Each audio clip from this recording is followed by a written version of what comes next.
Sean todos bienvenidos el día de hoy a nuestra ponencia relacionado a los métodos de investigación cualitativos como es el método fenomenológico. En esta ocasión estaremos abordando diferentes puntos relacionados al método fenomenológico. Actualmente me acompaña mi compañero Alberto Reyes, Angélica Pinto y quienes habla Edith Pinto. Para dar inicio a esta ponencia daremos la explicación breve de lo que es la esencia, fundamento del método, la evolución, sus autores más relevantes, las etapas del método y finalmente un ejemplo del método fenomenológico. El autor Husserl da la claridad de lo que es la fenomenología, el cual dice que es un estudio de los fenómenos tal como se experimentaron o se vivieron en el individuo. Es decir, que este método fenomenológico es completamente o profundamente humanista. La esencia de este método es la indagación o descripción de la comprensión de las cosas tal como se vivieron, experimentada de los individuos desde la conciencia de cada uno de ellos. Se basa su fundamento en la captura de la estructura subyacente de las experiencias vividas tal cual como sucedieron, dejando a un lado los juicios del investigador, captando así la esencia desde la perspectiva de la persona que está experimentando o que está viviendo la experiencia. Dentro de los fundamentos que tenemos establecidos de la fenomenología tenemos la EPOYE. Esta es la que deja a un lado los propios creencias o teorías del investigador, dando lugar o la prioridad a la captura de la realidad del otro. Otra de los fundamentos que tiene este método es la intencionalidad de la conciencia, en donde su objetivo principal es el objeto de estudio y este busca entender cómo el individuo le da sentido a sus propias experiencias. Finalmente, el investigador tiene como fundamento la descripción detallada de la investigación. Dicho investigador debe detallar las características y elementos fundamentales esenciales tal cual se vivieron desde la expectativa del individuo. Una de las técnicas que ayudan a este método, la fenomenología, es la entrevista a profundidad, dando así la esencia del método fenomenológico. A continuación, mi compañero Alberto Reyes. Continuando con la exposición de la metodología fenomenológica, la compañera Edith Pinto acaba de terminar la primera parte. Me corresponde hablar sobre la evolución del método fenomenológico y sus autores más representativos. Edmund Husserl es el fundador del método. Cuando trata de convertir la fenomenología en una ciencia libre de supuestos, intenta llegar a la esencia de las cosas y a la forma en que estas cosas o fenómenos se nos manifiestan, cambiando la forma natural en que percibimos al mundo, poniendo este mundo entre paréntesis por medio del apogeo, rechazando todas las suposiciones previas hacia el fenómeno en estudio, para enfocarse en cómo se nos presenta el fenómeno más que en cómo se interpreta. Pero Husserl va un poco más allá e introduce lo que es la fase trascendental del método, entre el año 1913 y 1927, mediante la reducción trascendental, en donde indica que no solo se debe poner entre paréntesis el mundo que nos rodea con todos sus prejuicios, sino que también se debe poner en suspenso toda nuestra propia existencia de la conciencia, porque la conciencia es intencional y siempre se dirige hacia las cosas. Con esta suspensión de la conciencia se busca captar la esencia del fenómeno mediante el yo puro o el yo trascendental. Luego se inicia una serie de críticas y evoluciona el método dando un giro ontológico entre el año 1927 y el año 1943 por Martin Heidegger, reformando radicalmente el método e incorporando el análisis del ser en el mundo. Centra su atención en el ser y no solo como el ser describe los fenómenos. Heidegger indica que el apogeo de Husserl es imposible, porque el ser siempre está en el mundo y no se puede poner entre paréntesis nuestro propio ser. Indica que el método siempre debe reconocer que siempre estamos interpretando al mundo. Trata de describir los fenómenos desde un sujeto que no está aislado del mundo, sino a través de la relación de este sujeto con el mundo.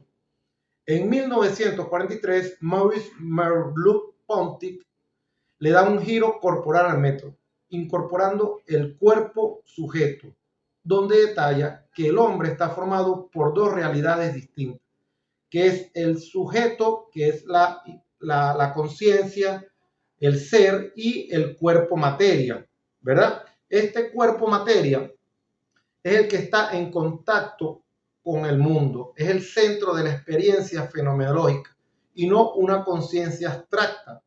Por medio de los sentidos del cuerpo es por donde se dan las percepciones de los fenómenos, por lo que el cuerpo no es solo un objeto en el mundo, sino es el medio de la percepción hacia la conciencia, y a través de él la conciencia se manifiesta y se relaciona con el mundo. Entre los años 1930 y 1940, el francés Jean-Paul Sartre incorpora el giro existencial, transformando la fenomenología trascendental capturada en la conciencia pura y la esencia hacia una fenomenología existencial, centrada en la existencia concreta, el ser en el mundo. Emite su frase célebre: la existencia precede a la esencia. Esto debido a que se pensaba anteriormente, o se piensa, que los objetos, incluidos los humanos, tenían una esencia predeterminada que definía su existencia. Como ejemplo, un cuchillo se tiene una esencia que es para cortar. Sartre indica que el hombre primero existe, es lanzado al mundo sin esencia, sin conciencia, y a través de sus actos y sus libres elecciones se define a sí mismo. El hombre no es otra cosa que lo que él hace de él mismo mediante sus elecciones. Luego se da un giro ético por el señor Emmanuel Levinas en el año 1941, quien invierte por completo el método en donde la experiencia fundamental no es la de un yo construyendo el mundo, sino la de un yo que es cuestionado, interpelado y sometido por la presencia del otro, llevando el método a su límite ético, indicando que el fenómeno fundamental no es el ser. Levinas invierte la intencionalidad de la conciencia en donde se dirige hacia el mundo para darle sentido, sino que yo soy afectado por el otro antes del acto de ser consciente mío. El otro se me impone. Levinas nos obliga a pensar que antes de ser seres que preguntamos por el sentido del ser, somos seres responsables por el otro. Y finalmente se da un giro hermenéutico. El método fenomenológico se transforma a través de Gadamer. La fenomenología clásica se fusiona con la hermenéutica filosófica y Gadamer critica la idea de que una conciencia pura y sin prejuicios se opone a la reducción de los prejuicios, indicando que son prejuicios de nuestra tradición histórica y de nuestro lenguaje. Y estos prejuicios son los que nos permiten acercarnos a cualquier cosa. No estamos fuera de la historia. Para observarla, estamos inmersos en ella. Toda descripción está siempre mediada por la historicidad, el lenguaje del intérprete. Y es este lenguaje por el cual nos podemos comunicar con el mundo.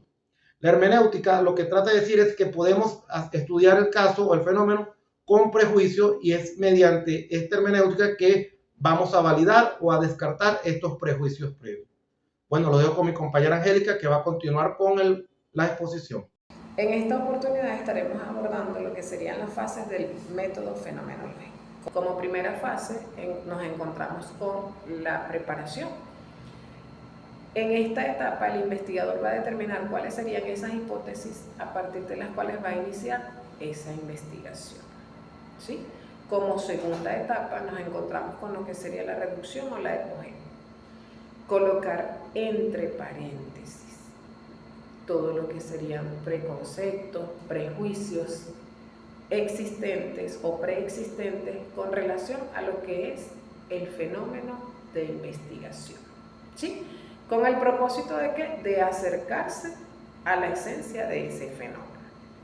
Como tercera fase, vamos a encontrar lo que sería la variación o el análisis de los datos.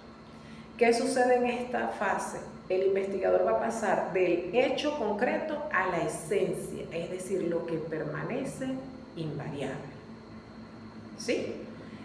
Posterior a ello, tenemos una cuarta etapa que sería la de verificación o descripción. En este caso se va a narrar, se va a describir la experiencia de los sujetos, la experiencia del fenómeno, ¿sí? Pasaremos entonces, para comprenderlo de una manera más sencilla, a un ejemplo. Supongamos que tenemos un personal que es nuevo ingreso. ¿Qué sucede? Bueno, el fenómeno sería la experiencia de los trabajadores en el proceso de inducción. Iniciamos allí, sería la fase de la preparación.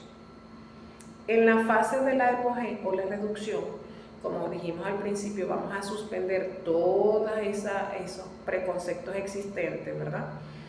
Para acercarnos a ese fenómeno. Pero ¿cómo nos acercamos a ese fenómeno? Pudiera ser a través de una entrevista a profundidad.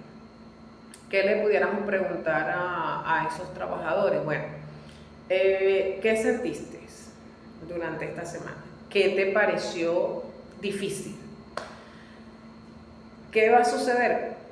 El sujeto va a estar respondiendo, ¿verdad? Y en función de esa respuesta nosotros nos vamos a ir al paso 3, que sería el de variación o el de análisis. Es decir, vamos desde el hecho concreto a lo que sería la esencia. ¿Cómo determinamos esa esencia? Bueno, nosotros podemos ubicar palabras o expresiones que sean clave y en función de esas palabras clave establecer unidades temáticas o generar esas unidades temáticas. Si el trabajador se sintió perdido, si era mucha la información que estaba manejando, si tenía la necesidad de que lo guiaran.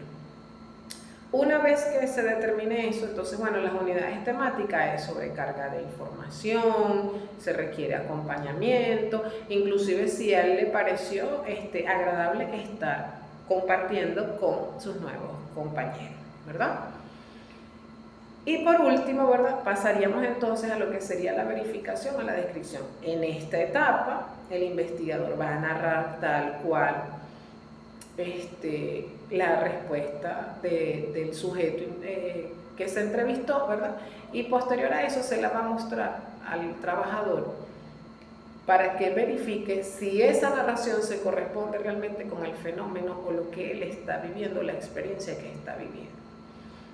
¿Qué sucede una vez terminamos con esto? Entonces el investigador pasa, realiza posibles sugerencias, inclusive hasta otras posibilidades de otros fenómenos que pudiera ser estudiado. Bien, en definitiva, ¿verdad?